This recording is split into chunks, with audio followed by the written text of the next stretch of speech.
তো গাইস অবশেষে কিন্তু সৈয়দপুর আউট করার পর পার্বতীপুর জংশন ইন করলাম এবং পার্বতীপুর জংশন ইন করে দেখতে পাচ্ছেন এখানে পার্বতীপুর টু সান্তাহার সর্বোচ্চ গতি 90 এবং ওই পাশে ব্যানার দেওয়া আছে পার্বতীপুর টু চিলাহাটি সর্বোচ্চ গতি 80, শুধুমাত্র 10 ডিফারেন্ট আর কিছু না।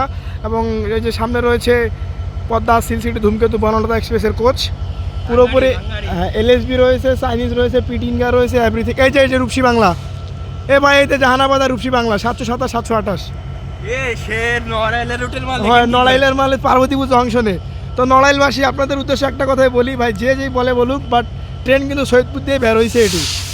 এটা কিন্তু 727 728 725 726 কোচ অবশেষে পার্বতীপুর জংশনে। এটিকে হতে পারে রাত্রিবেলা সীমান্তে লাগাতে পারে, তখন এটি যাবে, তখন দেখা হবে।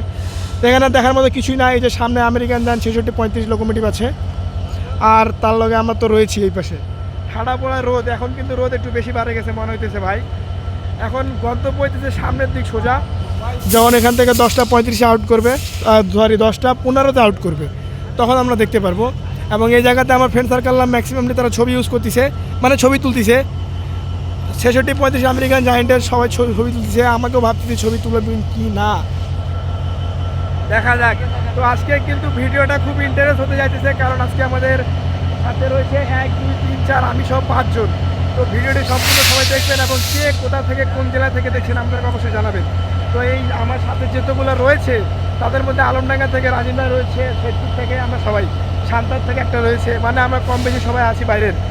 সবাই কিন্তু আমরা রেল ফ্যান ভাই, ভ্রমণে আমরা অনেক ভালোবাসি, এটা হচ্ছে কথা।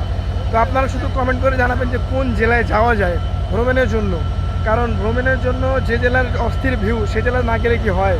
তো এই যে পার্বতীপুর জংশনের পিছনে আমেরিকান জায়েন্ট নিয়ে এটা আউট করবে, তখন দেখতে পারবো। এবং আজকে আমরা রয়েছি রূপসাতেই।